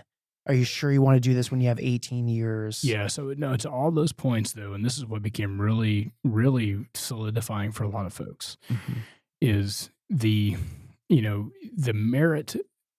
In other words, the discussion existed on its own merit up to a certain point. In other words, when they snapped the chalk line for the mandate, 40% of the Marines were still not vaccinated. Right. Yeah, I had a question for you on that. Yeah. Well, and many of them many of them expressed to me personally, of which we end up liaising with thousands across the world, saying, I only took this thing because I saw the writing on the wall. Nobody walked up to us and was like, this is the best medical decision you could ever make. In fact, if you asked a single question ever, you were told you need to be quiet because that is misinformation. Sure. You got absolutely. shut down, right? Yeah. So so we're like, man, that is fascinating. For the first time in the world, we can't even talk about it, present these arguments like without getting shut down. So the reason why I say it's so important is back to the military piece, which is very different than civilian life. Now, at the time, people were also very concerned because you may transition out of the military and fall into a civilian sector that does not support of this conviction either. So you had to work through those pieces too. But society writ large outpaced the military in terms of where it fell on the whole COVID mandate discussion. And inside the Department of Defense, in order to get that 40% down to something reasonable, they had to levy a fair amount of coercive measures to get there. And that was very challenging. So in other words, it came with, hey, you know what? Before COVID, if you had made a determination that you had a sincerely held religious belief and a conviction, in other words, a burden conscience, then you would exercise that burden conscience. And the military they have the burden of compelling government interest and least restrictive methods. And so when they come and tell you, hey, you know what, we can't meet your criteria, you are determined to be medically unqualified, and then you transition out or you get separated based on the merit of your career. Okay. That is what happens with every case except for COVID. COVID, they were like, no, if you leave, you're going to get general and honorable conditions, and we're going to append the misconduct code of commission of a serious offense. And they used that to try to get people to, it was not a matter of you can't just leave here. But they would not allow resignations. They would not allow early retirements. It was take the shot or we're going to make it punitive on you and kick you out. And so that is one of the serious challenges. Now, at the time, the House and the Senate went back and forth in their verbiage. It went from honorable discharge only to honorable or general and honorable conditions. And then at the squadron level, those of us who would not comply and submitted religious accommodations, we get put into rooms and told, we've read all your religious accommodations. None of you are seriously religious, like all kinds of things. In addition to that, there was a time where they're considering other than honorable discharges for you guys now. We had already been counseled on Article 92. Well, Article 92, and you would get one Article 92 conviction, and then 72 hours they'd offer you the order again, and then they would levy multiple articles against a single individual. Article 92, if you go all the way to a court-martial, can come with it with 6 months of jail time and dishonorable discharge. And at the time, the administration was calling for dishonorable discharges for anybody who refused the COVID vaccine. So you're looking at it, and you're like, man, that is an awful lot of coercion required to drive that number down. Like, in other words, nobody's making the argument that this is the best medical decision you could ever make. Because at the time, you had already passed through the narrative where you need to go get vaccinated so you don't get sick. Well, people got sick, so that didn't work for too long. Right. Then it became, you need to be concerned about the unvaccinated passing it to the vaccinated. Like the narrative changed so often and so frequently that it required a level of fear and coercion to force compliance. Real quick plug, I've been trying to get this effort underwritten by a corporate sponsor, so I'm asking for your help. If you or anyone you know is affiliated with a company that caters to the military or veterans community, there had to be that moment where you go to your boss and you say, "Hey, sir, I got to talk to you." Oh yeah, you bet.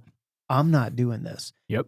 And then that boss has the weight of ostensibly all the way up to the civilian leadership of our country on his shoulders. Yep. Now looking at you and saying, "You've got to do this." Essentially, it's what he or she was saying was, "You've got to do this." Right. And you're sitting there saying, "No." That's right. Tell me about that, because that is not an easy thing for a Marine to do. That's not part of our culture, to tell your boss, "No, sure, I'm not going to follow what he thinks is a legal order." Right. Well, so I think that's, I'm guessing that's what you thought. That's the biggest distinction. And I would love to tell you that everybody thought it was legal. One of the greatest challenges is people recognized the environment they were in. Like, man, I don't agree with this, but I'm not going to do anything about it. I'm not going to stop the institution. And my family heard that with fair regularity, right, for mentors and peers. So the reason why I say that is, yes, we are. So the question often gets asked of, like, shut up in color. This was an opportunity for you to shut up in color. And certainly, if I have a disagreement, and I would offer this to any young officer, and in fact, I've had a chance to mentor several, and will continue to do so. If you have a disagreement with your leadership, then you need to express it. And then after you've expressed it respectfully, you don't attack the people, you attack the policy, and you provide your stance. And then if your leadership makes a different decision with you, then you need to step out that door and own it. Except for two things. Okay. If it's immoral or it's illegal. And that was the grounds we were standing on. Okay. And federal court has already determined it to be unlawful. It was illegal. At that point, okay. Yes. Now here's the other challenge. So we won. Well, I'll back up in the federal court discussion if you would like. The challenge is all the information that was ultimately used to determine that it was illegal was available at the time and spoken of. Nothing changed in our argument over time. It was the exact same argument. It's just that it finally gained traction. And so people even today are like, man, I've never heard this before. It's like, well, you didn't hear it because if you would have said it, like several of us did, you got shut down. Right. You were labeled misinformation. The executive officer at the time told me, you're the reason why people are dying. That's the kind of environment we were in, right? So it's not new information. It's been out there for quite some time. We just folks were unwilling to accept the environment they were in. And then over time, as the narrative had changed so frequently, so much, and didn't support anything that you were told before, that is where people began to seriously question what the motivations were. And at that point, though, they had already gone too far. And that's where a lot of folks said, you know what, I think you did the right thing, or I think you're doing the right thing, but I'm not going to get in the way of the institution that's attempting to discipline you. Because now all of a sudden the weight of their career and their pension and their aspirations for a wing command are now all in question. Because if you were not the person that fell in line and did this, then you were going to suffer the career implications like we were. Now, I will tell you again, backing up, and I mentioned this before, the peace surpasses all understanding. So we could function, and this is a gift from the Lord, we could function in an environment that was tumultuous all around and work with a complete inner peace. And it goes back to the point of, like, the outcomes and the consequences are not mine. That's not, I can't control those. Right. But what I can control is daily obedience. And in my personal opinion, to be an officer, you're taught from moral and ethics classes from day one. If something is presented to you as illegal or immoral, it is your obligation to stand up. We all took an oath. We took an oath to defend the Constitution. This was a complete constitutional infringement. All of these things. And so that's the argument we stood on. And we believe that is the grounds with which you say no. Now, you have to accept the consequences with those actions. And people were very willing to tell us, I'm sorry, but you need to accept the consequences for the actions you're choosing. Were they pretty straightforward about that? Yes and no. A lot of leadership was unwilling to produce things in writing. There would be, like you had this stuff that was like, for example, Scott, we're going to let you conduct a simulator training, and you can be 3 feet from an individual, or you can go teach lectures and you're somehow not a health threat, but you can't go fly a single seat jet because you're a health threat to yourself and your Marines. And so we had that kind of narrative. I mean, it didn't last too long. It couldn't. People were like, "Wait a minute, you're telling him he can't fly?" Like and I was very fortunate. I was one of very few people in the country that continued to fly, and that was only because my immediate leadership disagreed with me but supported me. And I had only 2 stops to the very top in my chain of command. What was that chain of command? So it was the commanding officer of VMX-1, and then it was the That's deputy was that commandant a for colonel? aviation. Okay. Colonel. Okay. And so, they were fortunate enough to allow me to continue to do my job. And that's another very challenging component of this is how do you go to work for an organization and give it your all, give it your best when they are actively trying to prosecute you and certainly actively persecuting you? Well, you led me into my next question. Oh, go ahead. Which is the question, right? Like, how do you maintain focus on all of the other things that have to go on as being a leader and an aviator when all of this is going on? Sure. Well, I think it's important to understand this was the greatest leadership challenge I had ever encountered. And I would also argue in the sense that this was a blessing in so many ways. It was also the opportunity to be a leader in a way I had never been before. And I can, personal story after personal story, that our family participated with in advocating for other members that felt like they had no voice. That is a huge part of what this leadership journey was all about. Now, at the end of the day, too, though, like we talked about, I have a responsibility to do everything that I do as unto the Lord. That is the judge of me. So because of that, I cannot relax off that metric of doing everything to the best that I possibly. It doesn't matter who sees it. Doesn't matter who judges it. Doesn't matter if those folks are against me or not. That is my responsibility before the Lord. And if I look at myself as a leader, I've got my last name on everything I do. And so I could not and would not allow that to be infringed upon. So every day, whether I'm with leaders that disagree with me or not, and that's one of the blessings too, is over time, the narrative that surrounded the country, the narrative that was even within the Department of Defense, had changed itself so often that people had already begun to question, like, what is this really about? And what are we actually doing here? At first, when we presented the case of like, man, there are so many second and third order effects of this decision. Show me the cost benefit analysis of this. Why is this a good idea to lose thousands of service members at a time when we are already in the hole with respect to retention and recruiting? And everybody was like, you need to shut up, it's misinformation. It's a very challenging environment to be in. Yeah. So, but again, like I said, you are there representing yourself, and for me as a Christian, I'm there representing the Lord, and I'm not willing to allow those. And let me put it this way: I'll do everything within my gifting to make sure that's propped up, and that again is a gift from the Lord. Yeah, but it's also got to be a really lonely place. It was. Now, I will tell you that a lot of what was attempted is, isolating the individuals that have made this decision, and so a huge part of the ministry, if you will, was connecting people to ensure that, man, if you share this conviction, like for example, the volume of people who told me the day before that shot mandate came, and they were like, this is wrong, I'm not going to participate, I'm not going to do this, this is unconstitutional, this is wrong.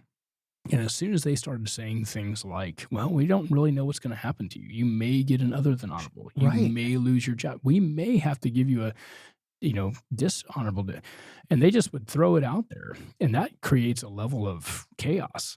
And so once they tightened those screws down in a coercive fashion, then the numbers just plummeted. And unfortunately, those people wouldn't even look you in the eye anymore. It was really challenging. Yeah, because they probably think that you're disappointed in them.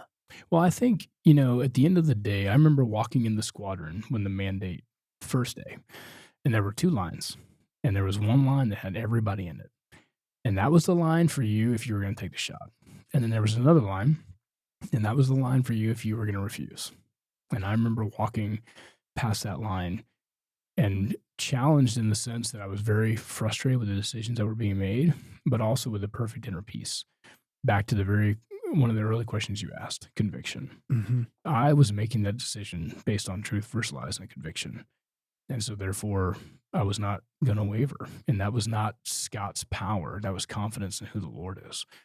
And so I think in that same way, people were very challenged when the measures of coercion got higher and higher and the consequences got higher and higher potentially. And that's where people had to come with some very real, how serious is this conviction for you? Yeah. And that's why my heart breaks for people who do say, you know what, I wish I had not made that choice or felt like I was forced into it. I'd ultimately like to get this project underwritten by a company. So please reach out to me at themilloffice@gmail.com. You can DM me on Instagram at themilloffice or over my LinkedIn account. My personal account is David B. Armstrong, CFA, or the Mill Office LinkedIn account as well. Now back to the pod. I know you've spoken publicly at rallies and on other podcasts and in media about your stance. And I'm wondering, for emerging leaders who are listening to this, what can they learn about when it's appropriate to step into the public advocacy? And how do you do it without losing professional credibility? That's a great question. Because you could be tagged as the guy that's just out there whining about his personal situation. Well, people you certainly are going to say that regardless. He's whining about it. True. Just shut up and do whatever you're told to do. I mean, people would do that. We had everything from, I remember my family, the first time we did the very first real media presence with Tucker Carlson, the comments afterwards were pretty challenging. The first time where the family has to reconcile. Like, never go into the comments section. Yeah. Never go into the comments section. Put on the wall and shot. My kids are like, oh my gosh, and so we're like, hey guys, our line in the sand. Well, let me tell you about the methodology first. Okay. Because I think that's incredibly important. We felt very passionate about the decision we were making, and we were confident in it. We didn't know what was going to come, but we were confident in the merit of the decision on all four of those pillars we talked about. Not a single one of them could this be held up. So that's one piece. That's going to give you the confidence to do what you need to do. Now, we were not planning to go in public at all. In fact, we felt the burden to exercise every internal mechanism we could possibly do, to include let me resign. Right. Like, we disagree. The institution's values have diverged to a point where it's irreconcilable. Let us resign.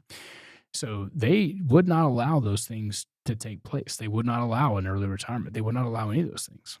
And so you were forced into, I'm either going to have to get administratively separated or separated in some fashion. And they still said, we don't really know what that's going to look like yet. It may be this. It could be this. That. That's right. I remember we did an impromptu last flight on Thanksgiving, the Wednesday before Thanksgiving, because we happen to have a bunch of family in for Thanksgiving.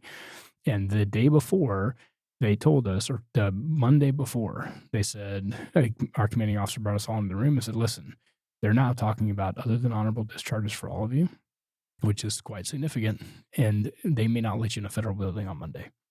So we happen to have family in town. We're like, you know what? You guys come on. This is probably the last flight I'll ever have, and come participate. So you were in this constant state of, I have no idea what they're actually going to do. Keep in mind, the administration's asking for dishonorable discharges for everybody. Which must have been terrifying. Well, it creates a level of, if you look at it from a tactic perspective, folks use that as a tactic, right? Mm-hmm. If you can create a level of unease, then you can drive the stress level so high that people break. So anyway, those are certainly some of the challenges that we encountered. But the methodology that was so important was we wanted to fight into every internal mechanism we could possibly have. We needed to make sure we did that administratively and legally correct. And then if all of those things have been exhausted, we got to a point where we could not stop the separation of Marines. So there were two different camps. You were either the involuntary, I take that back. You were the straight refuser.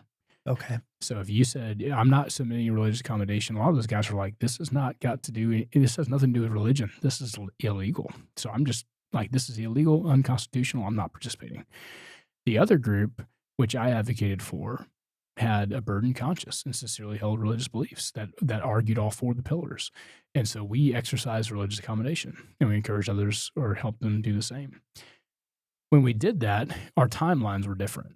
So the straight refusers didn't have the benefit of, now there's tens of thousands of religious accommodations coming about, or thousands of religious accommodations actually came through the system. They have to be adjudicated. Even when they are adjudicated, everybody was refused. Not everybody. I think there was maybe 8 or 9 or something. They gave you a stay of execution kind of. Well, it was so you're like, okay, you're waiting. Then you get your reply back, you are denied. Well, now we have 30 days or 15 days to appeal. Then when we appeal, that's a whole nother process. Then your appeal gets denied, and then you pick back up where you left off. Where the straight out refusers, they don't have any of the benefit of that time. Okay. So the reason why we went out in public was because we could not, every argument we made was not successful to keep these Marines in. And we kept trying to say, listen, I don't think it's wise to remove thousands of Marines for all these reasons. And there's nothing we could do. There's no argument that we could fashion. There's no way we could fight to stop that. So finally, we hit a point where we said, listen, the only lever we can pull is to responsibly go out in public, because the will of the American people had already shifted. The Department of Defense was on its own track. And we said, we need to garner the support of Congress and the will of the American people. So submitting congressional inquiries and then finally speaking out. And people were shocked to hear what they felt like was dealt with months ago in the civilian world that was still being done in the Department of Defense. And so that's what finally, I believe, actually that level of advocacy is finally what helped us turn the tide. The other piece, though, from the methodology standpoint is we were very particular to not attack people. So we attacked policy, and that was it. So we never attacked people, never mentioned people's names. That was not the point, because we also recognized that what decision you made was very different based on the information you had and when you were presenting the information and what were your options, what knowledge you had, very different. It was not as simple, nor did we want to have a dividing line of those who were vaccinated and those who were not. That was not the point. The fundamental point is if you should have had the decision to make, especially with the narrative that surrounded it. We had an emergency use authorized drug. We did not have a presidential order signed to basically waive that right for you. So you should have had a choice, and you didn't have that choice. And that was one of the larger bases for the illegal piece of it. How hard was it for you, because you were a senior? I mean, you were a lieutenant colonel, right? So was there anybody above you that was? That was one really neat part about it. Back to the blessings of a trial. There were 3 lieutenant colonels that we knew very well, and we all had the same conviction. Okay. And we all supported each other in it. At the time, we were the highest ranking people who were publicly opposed to this. Were they were in different units, I'm assuming? They were in different units, but we were co-located, which is fascinating. Yeah. And we all happened to be Texans, which is another funny, by the way. So, we recognized pretty quickly that anybody who opposed this, certainly nobody opposed it publicly that we were aware of that was a higher rank. And so it automatically thrust us into a different category. But it also thrust us back to this is about leadership. It gave us an opportunity to lead. It gave us an opportunity to lead people across all the services, all over the world. Right. We were, I'm not kidding you, hours of phone calls in the morning, go to a full day of work, hours of phone call at night, to do anything we possibly could to support people who were challenged in this way and shared this conviction. Because even the standardization and execution was all over the map. So we were trying to get congressional support. We were trying to get the public support. We're trying to get our leadership support. We're trying to get the medical community support. And so much of that outside of the Department of Defense had already shifted. And so we were able to use and help generate that with a ton of legwork and advocacy. But again, it was also back to the fighting this, that you needed to fight it on your own time, not on the government's time, not when you're at work, none of those things. You needed to do this on your own time if you had a conviction strong enough to do it. But what a neat leadership opportunity for us and for all involved. A friend of mine just even recently relayed the starfish, right? The starfish story where this young man's on the beach and he's throwing a starfish in the ocean. And the guy's like, "What are you doing, man? The whole beach is littered with starfish. You can't help them all." And he's like, "Certainly I can't help them all, but I can help this one." Yeah. And threw it back. And many of us had that very same mentality is we will get as far as we can with as many people as we possibly can with the intent to see this reversed. And then, of course, the natural piece is from a leadership perspective. It's just like sin. You have to repent of what you've done. And then once you've done that, you can move into, with grace applied, forgiveness and restoration. Right now, the challenge is many people want to jump. I mean, you saw this. The leadership that was involved in these decision-making, they were asking for amnesty in less than 12 months after the decision was made. Yeah. So you literally had, people knew it was like, this was wrong, and we kind of got called on it. So the reason why I say that is now we want nothing more than restoration. And there is a level of grace to be applied. But even in the context of that forgiveness and grace, there's accountability required. And so those are some of the steps that we would love to see, because you can't truly heal from a wound like that until you've dealt with the entire thing. Yeah. You can't skip to the final step. And that's one of the challenges we have today. I'm going to ask you a hard question. Are you able to look at this through your boss's eyes at all? Oh, sure. I think so. I'm assuming it's a him. It was a him. It was. Okay. Yeah. What were some of the hardest leadership challenges that he had? Oh, yeah. In this whole thing too, because I'm just going to make the assumption that you had a good relationship with him. Yep. Like, I mean, aviators, yeah, we flew together. Yep, absolutely. Right. Probably had a personal relationship. What were some of the difficult things that he dealt with? I think he definitely had to deal with, and I'll talk about one because I had more than one commanding officer, but the one that really was there for the bulk of this. And I think he was surprised, even though we had said, listen, we're gonna do this. This is the way it's gonna be. And I will tell you right now, from his eyes, he did not disagree with the decision we made. He was not going to participate in the same way we did. Okay. And he was also not going to get in the way of the institution. Now, I say that in a public sense, but I can tell you that it is highly likely the only reason I flew for that time or the duration, one, is because it was necessary for the mission of the squadron. Mm-hmm. But two, it's because he fought back. I mean, when I was in public on more than one occasion, I guarantee leadership was calling him. Oh, yeah. And telling him, like, now again, we told leadership, we're going to be involved in it. We're going to do this just so you're not surprised. And we're going to do it above reproach and with legal counsel. But I guarantee he had to answer for why is one of your lieutenant colonels out there in public speaking out against the decisions of the administration. How effective was he at shielding? I mean, because you're a subordinate. Right? Yep. So at some level, leaders have a responsibility to make sure that, the doo-doo doesn't come running downhill. Was that really hard for him? If you're able to chip in a little bit to help the project, please head over to my Supercast support page at mill.supercast.com or through the link in the show notes. Every little bit helps. Now back to the pod. So I think I'm in one of the most unique positions where I believe for him that was very challenging. And I think that he was another individual who was doing very well in his career. And he finally just was like, you know what, it's time to leave and move on. Okay. And he did. And I think it was not just this decision. I think there were several in succession that led him to the point where he's like, man, this is going to be a challenge to remain. Yeah. I say that because I was the most fortunate out of many people. There were people whose immediate leadership were actively involved in persecuting those individuals. I'll bet. And so for a huge part of even back to the public advocacy, we realized, one, looking left and right, we're the highest ranking folks. So if anybody's going to go out in public, it needs to be us, because we need to be the voice for those who don't have that voice. And then the second piece is, this is not Scott Duncan's story or the Duncan family story. This is a story of tens of thousands of service members and their families around the country who suffered in some of them way more extreme ways than we did. Right. That was the leadership element to this that was so wonderful in the way God uses trial. We were perfectly positioned for it, like other people were perfectly positioned. We happened to have an opportunity to speak publicly, and we still do. We want to make sure people understand that we had very good leadership in one sense. Obviously, fundamentally, we disagree, but there were people who were treated in a way that is abhorrent and certainly completely contrary to our core values we espouse to. Yeah. And I don't know if you'll get to this question, but we chose not to stay in the Marine Corps.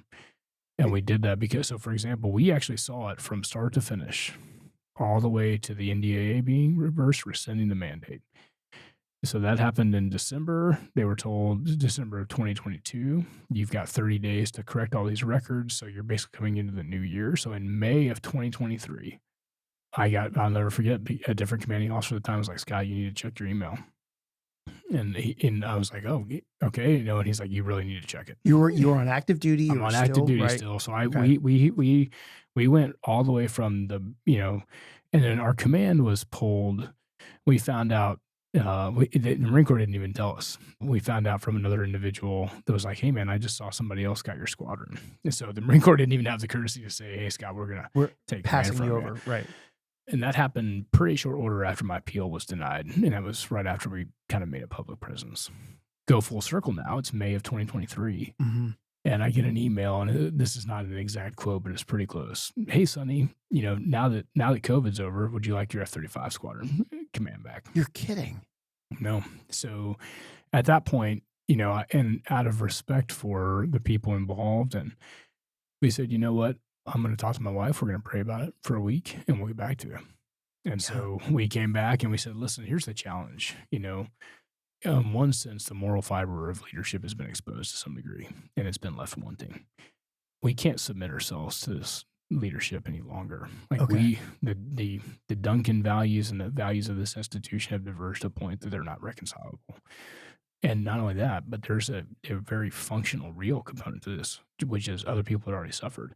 Our career has already been trashed. You can't possibly recover from 2 years of going through, being on legal hold, being told, prepare for your BOI, possibly. We don't know if we're going to do anything more. It may be more extensive than that. Like 2 years of pause. You can't recover from that. And so we said, you know what? I think we'd prefer to go ahead and leave, submit for retirement. And then this also raised in us a desire for advocacy in the public sphere. And so that's what we did. In the context of, your family as stakeholders in your leadership and your career decisions, you've talked openly, you've used the term we a lot. Yeah. And you talked openly about making these choices with your wife and your kids at the table. And I'm wondering if you can, from the perspective of, for young leaders who are starting families out there in the military, or maybe even out of the military too, but that's not really the audience. What can they learn about including their families in career defining decisions while staying focused on the mission? Yeah, you bet. No, that's great. So I think the conversation, we included the kids in the conversation to the level that was appropriate. So we had 4 teenage kids at home. And you know what? It's good for kids to see mom and dad struggle a little bit in a good way, because these are very real world considerations that they were living into. And they're for some very serious implications. I mean, back at the time when leadership was potentially levying, like, we don't know if you're going to get charged with an Article 92.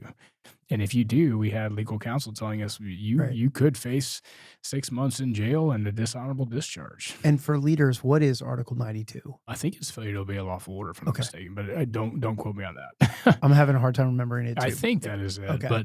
But and back to those unknown, it was a serious enough threat that I went and spoke to Yuma farmers, 2 of them, wonderful, wonderful family men. And I said, listen, if I get put in jail, will you hire me coming out of jail with a dishonorable discharge? And they were like, man, we will take care of your family, and there will be a job waiting for you if you come out. So, I mean, those are some very real things that a family has to walk through, especially with teenage kids. Right. We don't know what was going to happen to dad. We don't know what's going to happen, as a family. We had family rally around us. We had another family member, my father-in-law.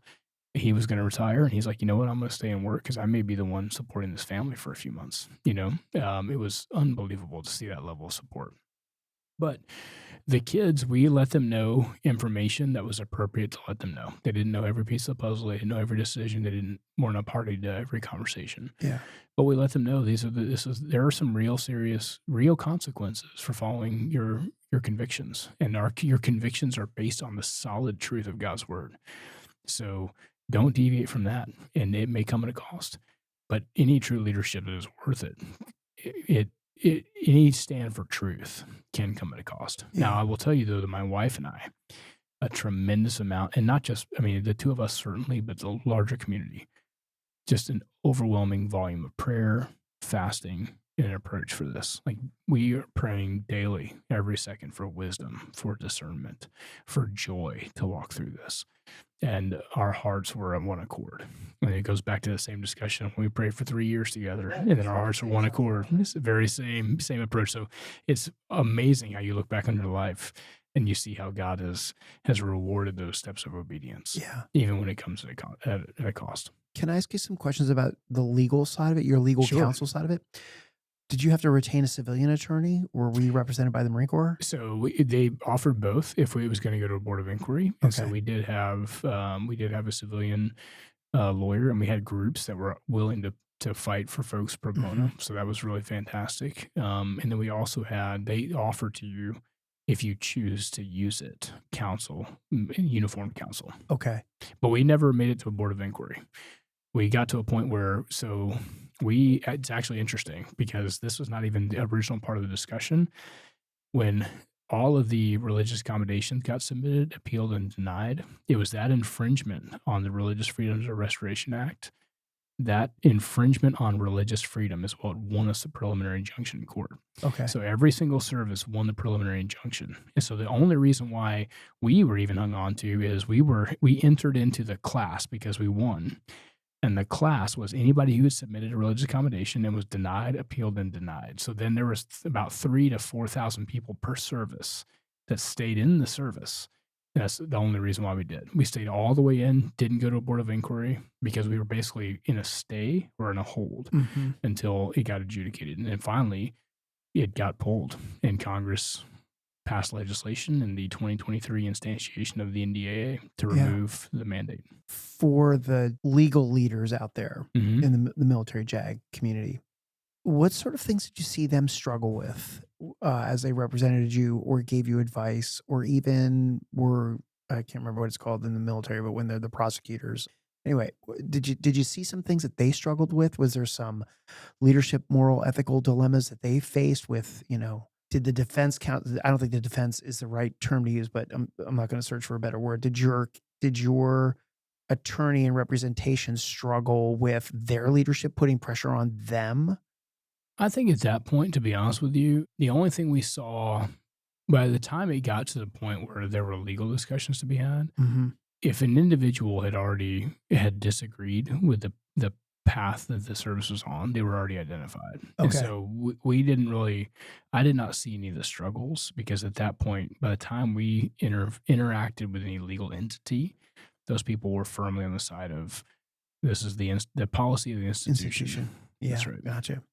I don't recall where I saw this, and I'm paraphrasing a little bit. It may have been from one of your podcasts that you've done, but you've said that leaders should adapt like maneuver warfare. And I wrote this, I think I got this quote right: to orient to the environment and change direction to win, I think is what you said.